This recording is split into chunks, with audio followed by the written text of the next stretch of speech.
You're listening to The Itch, a podcast exploring all things allergy, asthma, and immunology.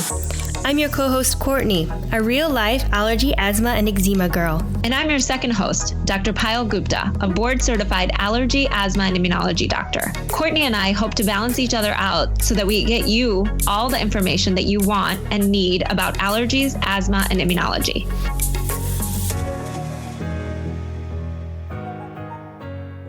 Welcome back to The Itch. Today we're interviewing Emma Amascato, the blogger behind the Free From Farmhouse. She has a book coming out at the end of this week called Living with Allergies, Practical Tips for All the Family. Her book's been endorsed and clinically reviewed by Allergy UK. It's also been endorsed by Dr. Adam Fox, who's the president of the British Society of Allergy and Clinical Immunology. I just finished the book this morning and it's really good. So, we're going to be giving a copy away at the end of the week. Check out our Instagram to see how you can enter. We're excited that Emma is our first guest because she was also in DC last May where Dr. Gupta and I first met. So we've all been in the same space and have exchanged ideas on allergies and asthma, which is exciting and kind of cool because we all live in different countries. Today, Emma shares with us her journey as an allergy mom and how she manages her son James's asthma. We jump into the topic of asthma a little bit, but we're going to be doing a deep dive episode about it, so we don't go too in depth. But don't worry, if you have more questions, it's coming. Before we jump into the episode, I just want to apologize for the sound quality. We are slowly getting better at this whole tech thing, and we are slowly investing in some more pimped gear, so sound will be more optimal coming soon. We hope you enjoy the episode, and let's get to it. Hi, Emma. Thank you for being the first guest on The Itch. Why don't we start by you telling us a little bit about your journey into the world of allergies and asthma? Hi there. It's a pleasure to join you guys on the podcast. So my journey started, I guess it started when I was a child. I had asthma then. We've got asthma and allergies and hay fever in our family. My husband does too. So then when we had two children, unfortunately, the genetics got passed on to them. And I've got two children with multiple food allergies, environmental allergies, and my son also has asthma as well.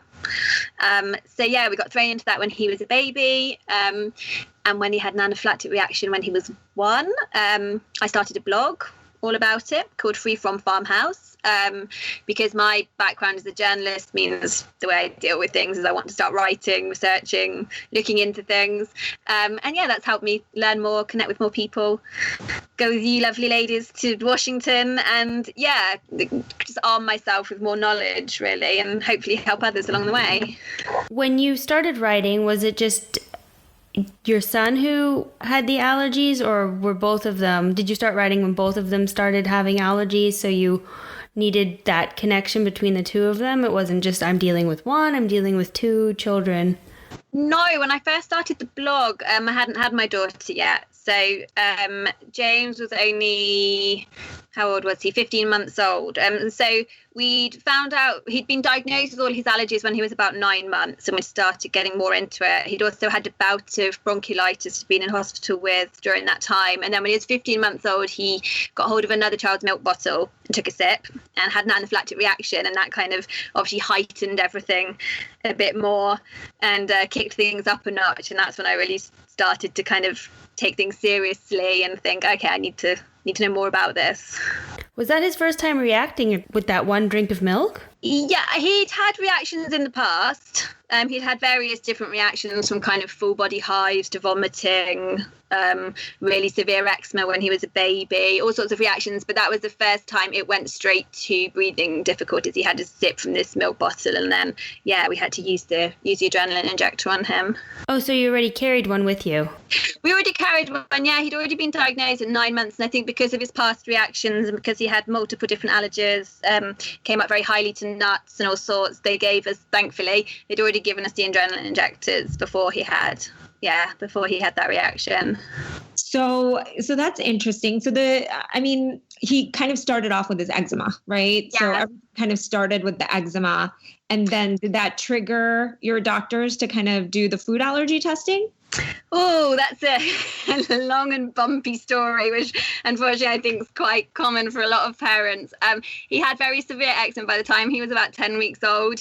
he was red raw, he was losing weight, he wasn't sleeping, he was a very unhappy baby. And we were at the doctors a lot with them saying, put more creams on, and me saying, it's not working, nothing's helping, it's not doing anything. We ended up in hospital with him. And I remember the consultant dermatologist coming down at that point and me asking, could it be, I think I must have looked into it at that point, because I said, could it be the allergens going through my breast milk? Do you think he could be allergic to something? And the consultant dermatologist saying, no, it wouldn't be this severe. He wouldn't be reacting this badly through your breast milk. And sadly, at the time, I didn't know any better, and I believed them. And they got on some very strong steroids, and it started clearing up. But the second we tried to step down or slow down the steroids, it just flared back up again. So it wasn't until I started weaning him and started giving him solids, and he had some reactions to milk products, and then I gave him a bit of hummus, and he had a big reaction to the sesame in that we finally got referred and got the testing from there. Yeah, that's actually, I mean, it's still a problem in the States. Yeah. And, it's almost like a struggle sometimes. And we're definitely going to talk to a dermatologist down the line, but there is a struggle between dermatologists' knowledge, pediatricians' knowledge, and then an allergist knowledge, and how that all kind of plays out. And when the patient actually gets to an allergist finally, it is always super interesting to me, because I mean, I guess in my head, everything just kind of seems really practical. Like, yes, if you have eczema, you need to get food allergy tested, but it's just that kind of A to B doesn't happen. And it takes a while sometimes for that to actually happen, which is really unfortunate. Really frustrating, I think, here, both in primary care. There's issues with things being misdiagnosed. And yeah, I mean, this was a dermatologist at a very good hospital here. It wasn't, somebody that shouldn't know what they were talking about. But yeah, I've heard so many people with similar stories. It's so sad to hear. Well, it's more of just like it's just a weird kind of like, dermatologists get a certain type of training, allergists get a certain type of training, and pediatricians get a certain type of training. And somehow all of those things haven't meshed. Yeah. That there's a lot of important, like, kind of cross teaching that needs to be done. And I think we're all working on that now.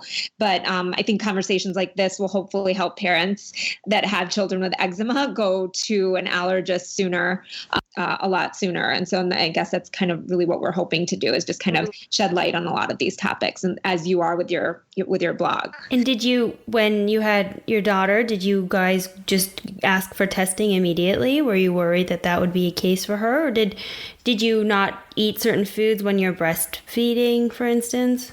No, we were worried it would be the case for her. But I spoke to James's consultant when I was pregnant with Amalia and said, what should I do? Should I cut things out preemptively? And she said, no, carry on just eating a wide, healthy diet, and then you'll just be more aware of it, when you start breastfeeding her. So I did, and I was very wary that I didn't want to be looking for signs. I didn't want to be, overly conscious and expecting everything to be. But to be perfectly honest, and this is probably a slightly controversial thing, but I knew from day one she was allergic. Now, various research or not research out there about when children need to be sensitized and when they become allergic, but she was reacting pretty much immediately to my breast milk. And I still didn't cut things straight away, because I wanted to, be sure, and I didn't want to be cutting things out needlessly. But yeah, so I cut dairy out fairly soon, and then egg. And then we went through a bit of a confusing time, because she was still reacting to things and we couldn't figure out what it was. And what were those reactions? Was it eczema for her too? So she started down the same path. Eczema, vomiting back up feeds, being very unhappy, very unsettled. Yeah, a similar path to James, but we caught it so much earlier that it never developed into the way it did. So she didn't end up having to use all those steroid creams and all that kind of stuff? No, we used some mild ones on her when we were still trying to figure it out, but nowhere near the same way James was. Yeah. What age were they when they first got tested? Oh, so James was 9 months when he got tested. Amalia, unfortunately, despite the history of James, our family history and everything, I still had to push and I still had to fight for eventually trying to come off breastfeeding and get a hydrolyzed formula for her. I really had to fight for, and also to get the testing as well. So it wasn't until, again, she had a reaction to something at 6 months old when I weaned her. We went round in a few circles and eventually got her tested. I can't remember exactly what age she was. So on your blog, you're mostly kind of, you're talking about the research that you did as a parent. Mainly, yes. So it's more based on our story mainly. Just the whole point is I want to make other parents aware and just more confident as well. I think when you first get thrown in, your first child is first diagnosed, you're just scared, overwhelmed, feel like no one else is going through this, don't know what to do. The thought of how will I go to a birthday party or send them to nursery or any of that just seems so alien. It's mainly about, sharing our experiences and how we do things so that other people can realise, you can go on and lead a normal life with it all. And what are your children's allergens? So James is allergic. James has actually outgrown his milk allergy. So the milk that he had an anaphylactic reaction to when he was 1, he's now outgrown that completely, which is amazing. He's still allergic to egg, peanuts, tree nuts, sesame, and garlic and food allergens. He's also allergic to pollens. We think mold. That's a kind of undiagnosed one at the moment, but he keeps having certain asthma attacks in the bath that we think maybe linked to that, but we're not 100% sure. And cat and dog. And my daughter is allergic to milk, egg, sesame, chili, cat and dog. Yeah, I think that's everything. Can they test for mold? Dr. Gupta, do you know? Is that a possibility? Yeah.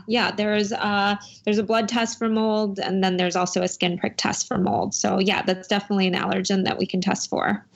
Yeah, we discussed it last time we went back to see the consultant. Unfortunately, James, we had trouble getting him to have his skin prick test done. He just hit a wall of, they put the solutions on, and then when it came to the pricking part, it all went a little bit south. And so this time around, we didn't actually manage to get the skin prick test done at the last appointment. Has he had a lot of skin prick tests in his lifetime? He has, he has in the past, and we've hit a wall recently, really, with the skin prick test, and then this time when he was in hospital for his asthma, we're trying to get the cannula in and various medicines. It was difficult. Yeah. And can you talk a little bit more about his asthma? So you said he started to have episodes of what they were calling bronchiolitis early on. Yeah, so he had bronchiolitis when he was about 10, 11 months old. He was admitted to hospital with that. And then from there on, he just started having more episodes of, initially they would call it viral wheeze or different breathing things. He's never been particularly wheezy. It's usually cough variant asthma. So it tends to follow pretty much the same pattern every time. He gets a virus, he gets a cold of some sort, and then within 24 to 48 hours, he either will have gone downhill or he won't. And he gets a cough and it kicks off, and then it progresses from there. So we've gone through phases of he's being well for many months, and then often either over winter, particularly, obviously when there's more viruses and that around to affect him, or sometimes pollen season around the kind of April, May time, we'll have other episodes. But yeah, unfortunately this winter he's been worse than usual. He's had quite a few episodes this winter. So I guess for me, my question would be, is he on, with asthma, there's kind of two different types of medications that we use. We use the rescue medication, which I know both of you guys are really familiar with, which is, a medication that helps open up their airways really fast and quickly because it kind of works on the muscles in the airways. And then we also use what we call a controller medication, which kind of helps more with the inflammatory kind of component of asthma. And so, is James on a controller medication right now? He is, yes. So he's been on albuterol for quite a few years on varying doses. We had tried him on Montelukast in the past, different winters, but it just didn't seem to have any effect. So they took him off that again. They've now moved him to a new preventer called Flovent, because I've been saying since we saw the consultant in September, I just don't think the albuterol is holding it. I don't think it's doing anything, and we keep upping the dose, but this winter's kind of shown that it just really hasn't prevented anything. So they've moved him on to another one now, in the hope that will do more. Yeah. So yeah, exactly. So albuterol is actually the rescue medication, right? So that's the one that he should not be using every day. I must be getting I'm probably getting my translations of medicines wrong then. It's Clineal, we call it here. Okay. So that must have been another maybe inhaled steroid. No, that's okay. That must have been an inhaled steroid. So this is a really important, I think, distinction to make for people too, is that, albuterol, also called Ventolin, called ProAir. Wrong. Yeah, no, it's okay. There's so many different names for the kind of like basically the same medication. Yeah. And so if at any point people get confused, it's really just important to check in with the doctor again and just make sure. But I think it's just more of a UK to US translational thing for us. But yeah, so he's been tried on a couple different controller medications that you use every day. Yes. Just during the winter season or during winter and pollen season? We've gone through both. So we've gone through taking him off it in kind of the summer when he's been better. We've also gone the other way and upped it, and also giving him daily antihistamine during pollen season as well, when it seems that that's triggering him as well. Yeah. And so how often is he getting oral prednisone at all? He has done, yeah. This winter, I think he's had 3 bouts of it, which is why things really aren't very under control. Again, it's varied year to year, but for whatever reason, and the consultant said here they've seen a lot more this winter. I think it's just whatever viruses that are going around. Can you just explain a little bit about what oral prednisone is for those who haven't heard about it? Sure. So oral prednisone is a steroid medication. So it's an anti-inflammatory. So that same medication that's in that controller medication that we were talking about before, it's kind of a stronger, more potent version of it that you take by the mouth, and it actually goes to the entire body. So it really reduces inflammation in a more kind of very direct way. And it's a lot more, I guess, potent is just the way to say it. Does that make sense? And is that what James would get after going to the hospital? Yeah, so it's varied at different times. Sometimes we'll get it at the hospital. We've tried before to catch it and get it at the primary care before, where we can see he's going downhill, to try and stop it developing any further. So yeah, we've had it at multiple different stages. But yeah, and he hates it because it tastes horrible. Is that a common line of defense, Dr. Gupta, when someone's having what could feel like an uncontrolled situation with their asthma and they're in hospital? Is it common to put them on prednisone? I'm sorry. Yeah. I'm just curious, how often does that happen? Is that like what James is going through at such a young age, like what does his potential future path look like if he's already on a preventative and if he's had these experiences using these oral prednisone? I mean, I would be interested to know, Emma, what you guys do at home to manage his asthma other than just the medication, if there's anything that they can do, and how at such a young age, what can we do to help them as they get older?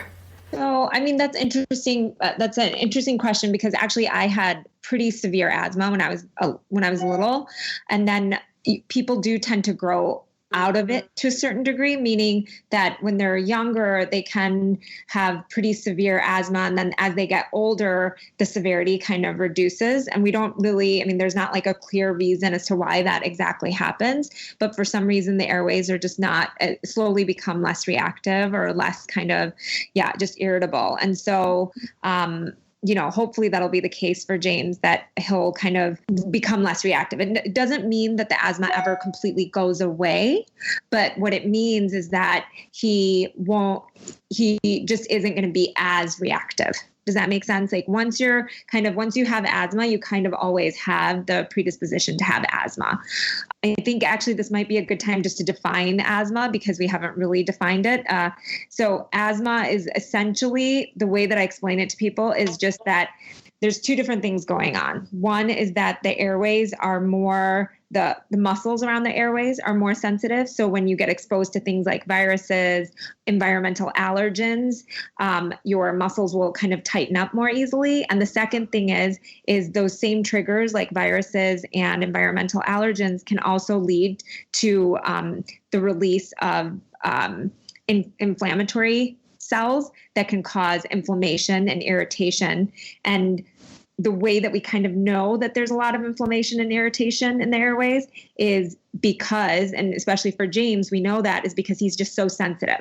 Mm-hmm. As soon as he gets kind of a virus, it doesn't just lead to a couple days of coughing. He kind of slides right into having a pretty severe attack. So that means that there is a lot of like kind of irritation and inflammation in his airways at baseline. So Emma, what do you look out for when you feel like James is going to have one of his asthma attacks? Is there any big signs? Yeah, so it tends to always start the same, that he'll get a cough. That's the first thing. So he'll show signs of, having caught a cold or having caught a virus, and he'll start coughing. And as I say, sometimes that doesn't progress. And sometimes it does. That doesn't always mean that it's going to develop into asthma, but that's our kind of first warning sign, when we'll then kind of up his albuterol, take him to the GPs if we feel we need to at that point. Then it will be a case of him just not being himself, not being able to carry on doing his normal activities. And then when it starts to progress further, we'll start seeing him just working harder. So, recessions in his chest and his neck, breathing rate getting very fast. And then when he has particularly bad ones, it's a point if he can't talk in sentences anymore. So he can't complete a sentence without taking a breath anymore. And that's, where his last one was kind of getting more extreme. That was kind of the trigger point that we were like, okay, yeah, this isn't going well. We were actually already at the hospital by that point, but yeah, that was a sign that it was getting particularly, bad. And how old was he when this first happened? So I'm going to rewind really quickly and ask, you cannot be diagnosed with asthma at until a certain age. Is that correct? That is all kind of also all over the place. And I don't know, Emma, have you ever written a post on that? Because I haven't written a post on it, no, but I've mentioned it in passing, but no, I've never written a full post on it. So they do say they would call it viral wheeze, generally up until 5. They actually diagnosed James with asthma before that because of the family history, because of his repeated episodes. They started calling it asthma at an earlier point, but then actually when we were in hospital this time, some of the doctors were still referring to it as viral wheeze. The labeling of when we want to call it asthma and when we don't want to call it asthma has always been one of my personal pet peeves, because I think that if we don't kind of define what somebody has, then it doesn't allow the parents to kind of take control, if that makes sense. And so I think parents just kind of feel kind of lost. They don't really understand why this keeps happening and why they're being treated with medications that are used for asthma, but then no one's calling it asthma. And so I don't really know why the community has kind of come to this weird kind of pattern. But for me, I think I start talking about asthma pretty early on, when I think that there is an allergic predisposition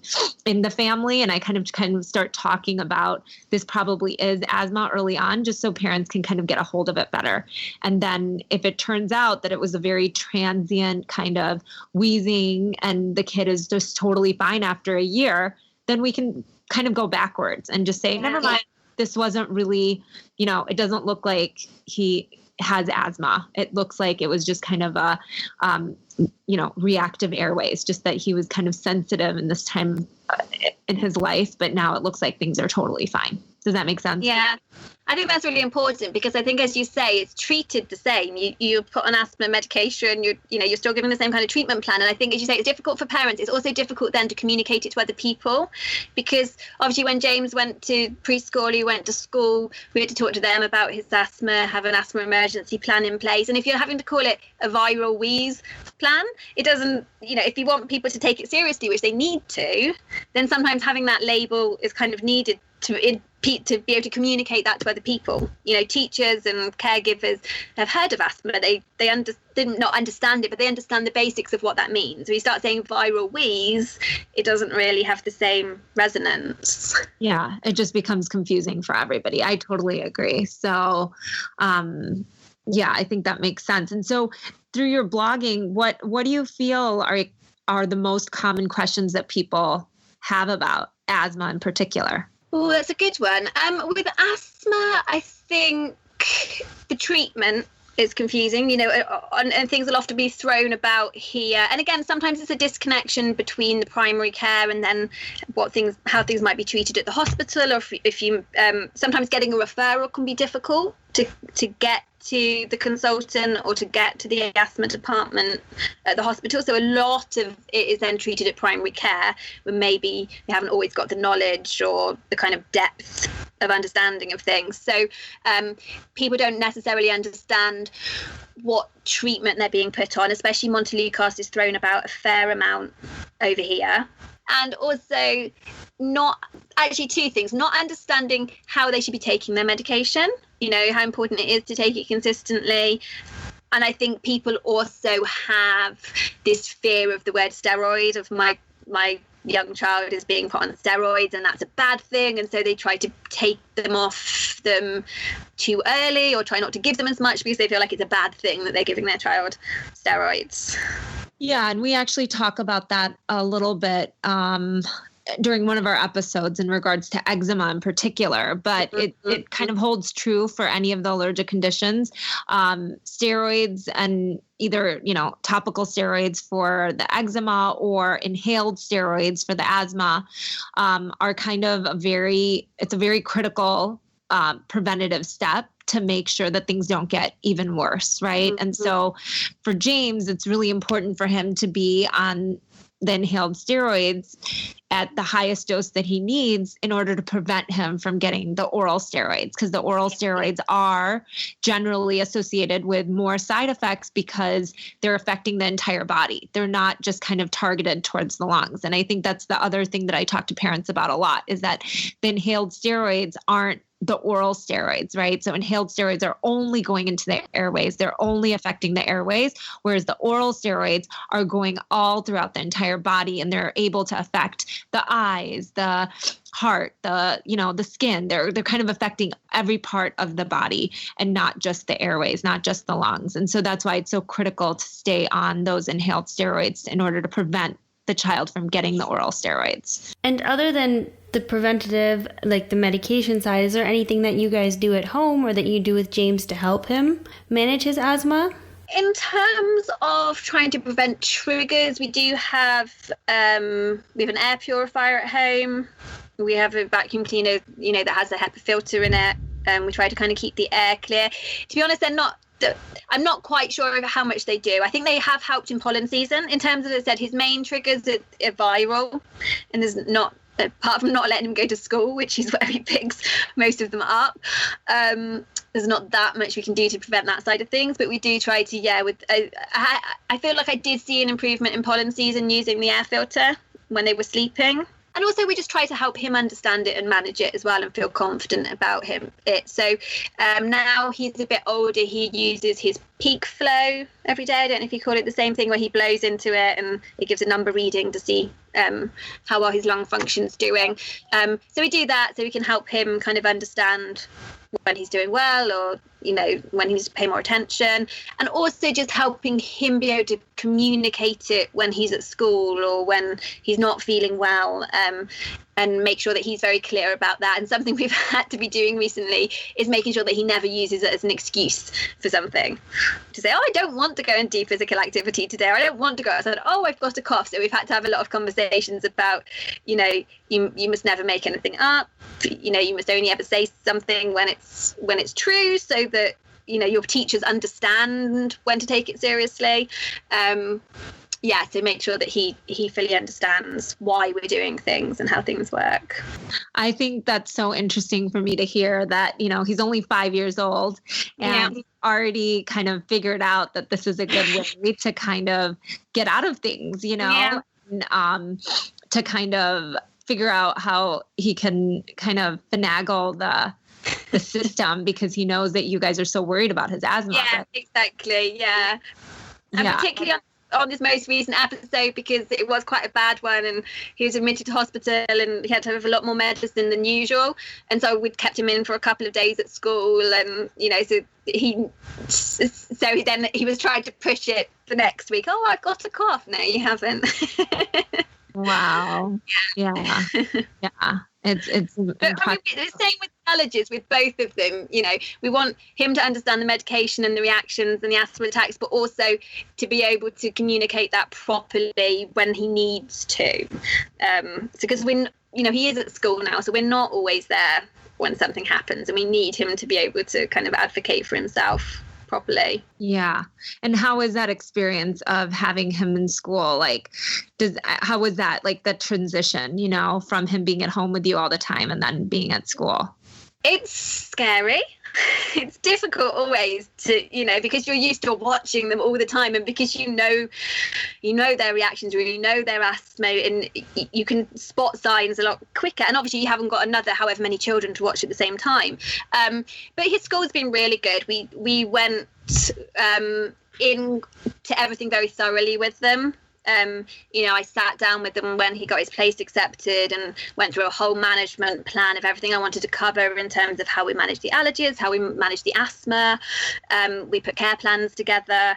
And they've been really receptive, and they've been really good at managing it. And when he has had any symptoms at school, they're very good at communicating. So we've been lucky, but I think mainly it was about the communication and that kind of working together. Is he in a nut-free school or? He's not in a nut-free school, no. There are a fair few nut-free schools around. We have nut-free schools around here. I chose his school mainly because I liked the school and for other reasons, but I also didn't necessarily want him in a nut-free school because he has the multiple allergens, and I want them all to be understood and treated equally. I feel sometimes if it's a nut-free school, it gives that feeling that the nuts are more dangerous, need to be taken more seriously than others. So no, he's not in a nut-free school. We have lots of different things in place, like he always sits in the same place at the end of the table. His area is always wiped down. All the children have to wash or wipe their hands after they've eaten. They don't have food in the classroom. So we've got lots of different kind of management steps in place. That's great. That's great that they're willing to do that. Yeah, we have been lucky. They've been very receptive with it because they haven't had, or they don't have any other children with serious allergies. I think they've got a couple of dairy-free ones. I think they've got a girl with celiac disease, but they haven't got anyone else. It's quite a small school. They haven't got anybody else with serious allergies. And how about Amalia? Does she have any asthma? Fingers crossed, no, not at the moment. She's not showing any signs of it. So she's had a few respiratory issues with croup and infections and things, but she hasn't shown any signs of viral wheeze of asthma the way James had. And James has started a lot earlier than this. I'm conscious, obviously, that it can always start later, and she's got the profile of, the egg allergy and the eczema and the genetics and the things that suggest it may do. But so far, she's 3 at the moment, and so far, no, she hasn't. That's great. So we have a lot we can talk to Emma about, actually, because we haven't even hit on the full allergy story. And we're actually going to be inviting Emma back to talk more about what it's like to be a mom managing multiple food allergies with 2 kids with multiple food allergies. But before we go, I just wanted to ask Dr. Gupta, what are some signs that a parent can look out for to see if they feel like their child might be experiencing some symptoms of asthma? When should they go see their doctor?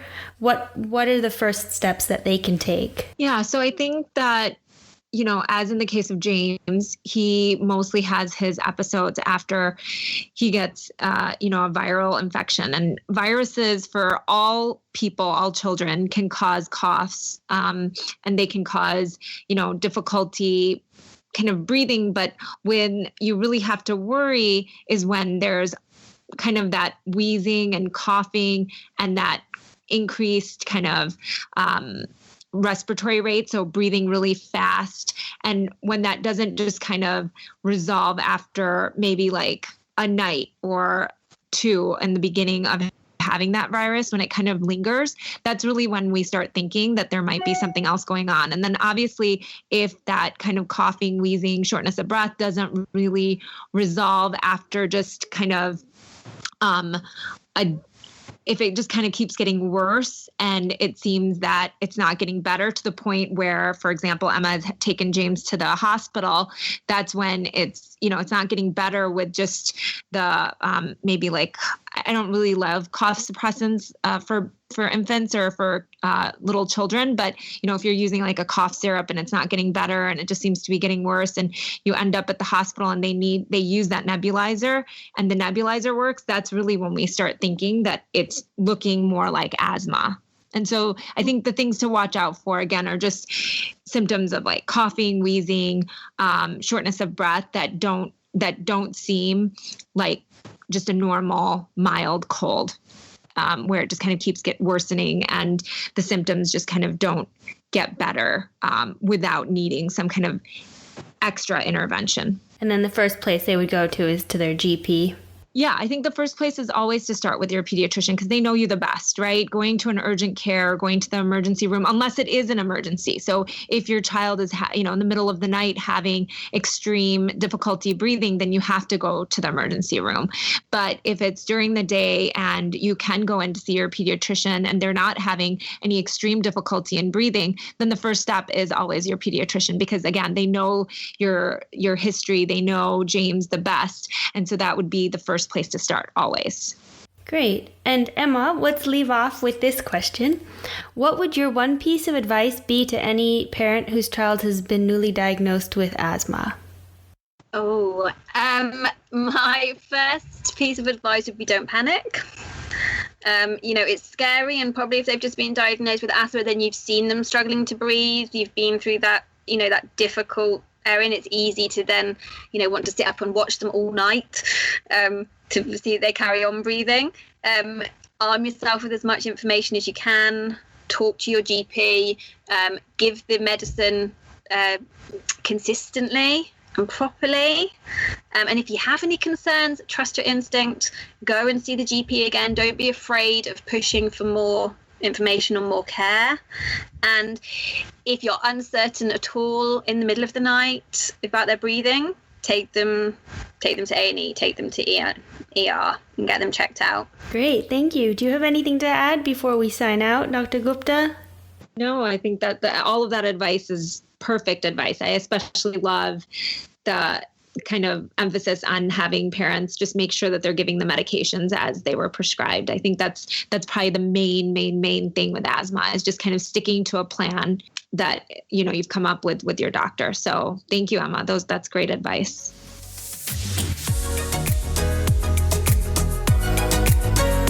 Thank you for listening to today's episode. Remember that all information you hear today is for informational purposes only and are not intended to serve as a substitute for the consultation, diagnosis, and/or medical treatment of a qualified physician or healthcare provider. And also, don't forget to subscribe to our podcast. And if you have a second, help spread the word by rating our podcast and sharing with your friends and family who might also be interested in learning more about allergies, asthma, and immunology. You can always stay up to date by checking out our Instagram, The Itch Podcast, where you can leave questions you are itching to know, or check out our website, which is www.theitch.com. itchpodcast.com, which contains more information about the subjects we covered in today's episode and every episode. Until next time, have a fabulous week.